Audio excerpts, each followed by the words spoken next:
Good morning students. Here is class 9th for math subject. Students, before starting my AB, let us take pledge. I commit to be vigilant and bear in mind at all times the risk to myself and my colleagues from COVID-19.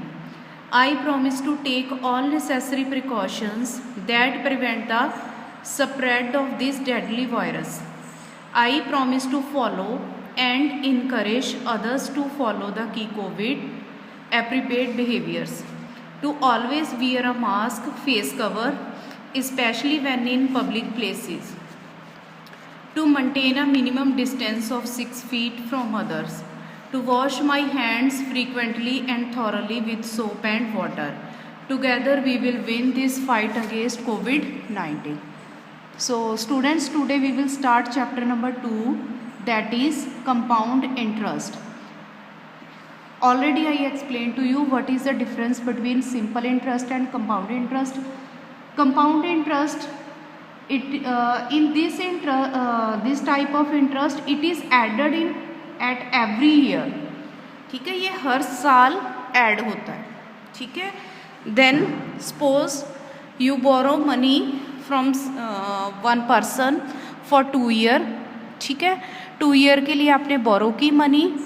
तो first of all we will find the interest for first year by just applying the formula P into R into T upon 100.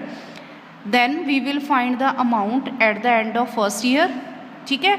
Now that amount will be the principal for the second year. ठीक है, second year पे उस पूरे amount में आपको फिर दोबारा interest लगेगा. ठीक है.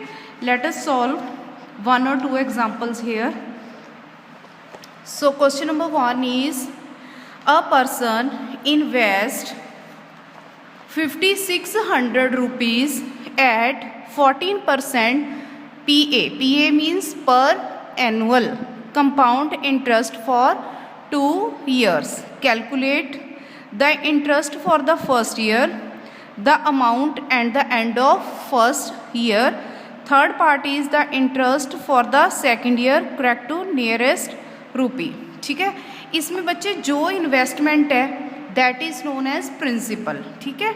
तो P हमारे पास है बच्चे ₹5600 and R is rate of interest 14%. 14% means for every 100 rupees person has to pay 14 rupees extra, and time is 2 years. Okay. Then first part is interest for first year. So बच्चे here we will make the columns or heading. First part is for first year. ठीक है, for first year. तो इसमें बच्चे interest का formula होगा P into R into T upon 100. सो बच्चे P is 5600 rupees, R is 14 and time we will take 1 because it is for first year. Time हमने 1 लेना है, नॉट 2 नहीं लेना. ठीक है. Upon 100. Now these 2 zeros are cancel. What is left? 56 and 14. We will multiply this. 56. This rough work you have to show also in your exam. We will do the rough work at one side. You will do on the right hand side, just by making a line. 6 4s are 24. Then 20, 22.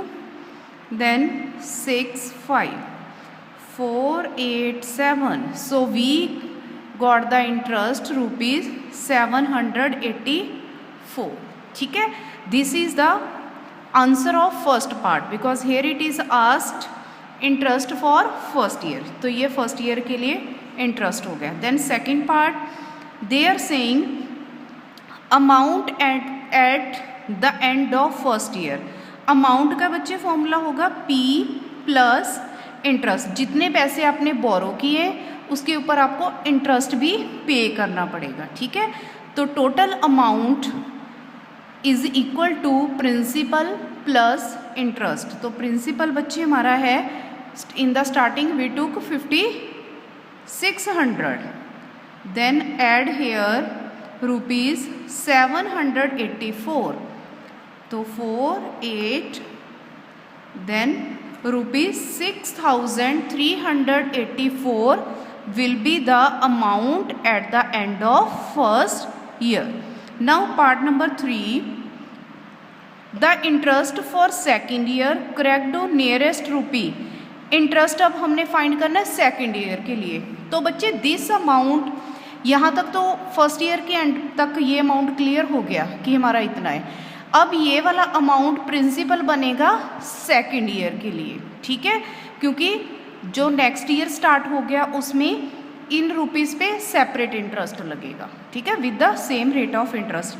Now here P will be ₹6384, rate of interest is same 14%.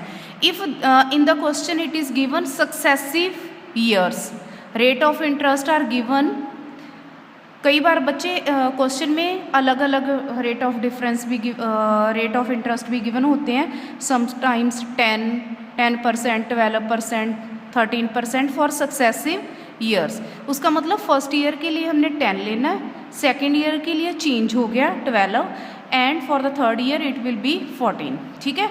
वो question में given होगा, as per the question requirement we have to write, ठीक है। कई बार जैसे हम money borrow करते हैं तो कुछ पर्सन होते हैं अगले साल के लिए वो इंटरेस्ट इंक्रीज कर देते हैं। Now here rate of interest is same, so R is equal to 14%। T again we will take 1 because it's for next year, then I is equal to P into R into T upon 100. So rupees 6384 multiply by 14 multiply by 1 upon 100, ठीक है जी। Now just for the this simple calculation we will just multiply these two number and divide by use 100 to put the decimal, ठीक है। तो multiply कर लो बच्चे, 6384 को 14 से, 16, 33, 12 plus 3 is 15, 25, 4, 8, 3, 6, 7, so we got the answer 89,376 now upon 100. तो we will use this 100 to put the decimal. तो बच्चे 2 zeros are there, in the last we will leave the 2 digit and just put the decimal here. So rupees 893.76, ठीक है। But in the question it is given correct to nearest rupees. We will not give the answer in पैसास, ये पैसे हो गए बच्चे, this one is rupees, तो just हमने rupees में आंसर देना है, ठीक है। दिस इज़ ग्रेटर देन 5, तो इसमें 1 ऐड कर सकते हैं। तो हमारा approximately answer ₹894, in the bracket we can write approx और we can use this sign also. So I think concept is clear to you. ऐसे ही बच्चे ये सम करने हैं, जो पेमेंट वाले सम्स हैं इसमें, जैसे ये मैंने बोरो किया 5800, 12% इज़ द इंटरेस्ट। तो बच्चे इसमें जब हम अमाउंट फाइंड करेंगे, जो पर्सन है वो 1800 रुपीज़ है, वो एवरी 6 मंथ के बाद उनको क्या कर रहा है, पे कर रहा है। तो वो अमाउंट में से 1800 माइनस कर देना, जो आंसर आएगा वो प्रिंसिपल बन जाएगा नेक्स्ट ईयर के लिए, ठीक है। तो students that's all for today, thank you and have a nice day.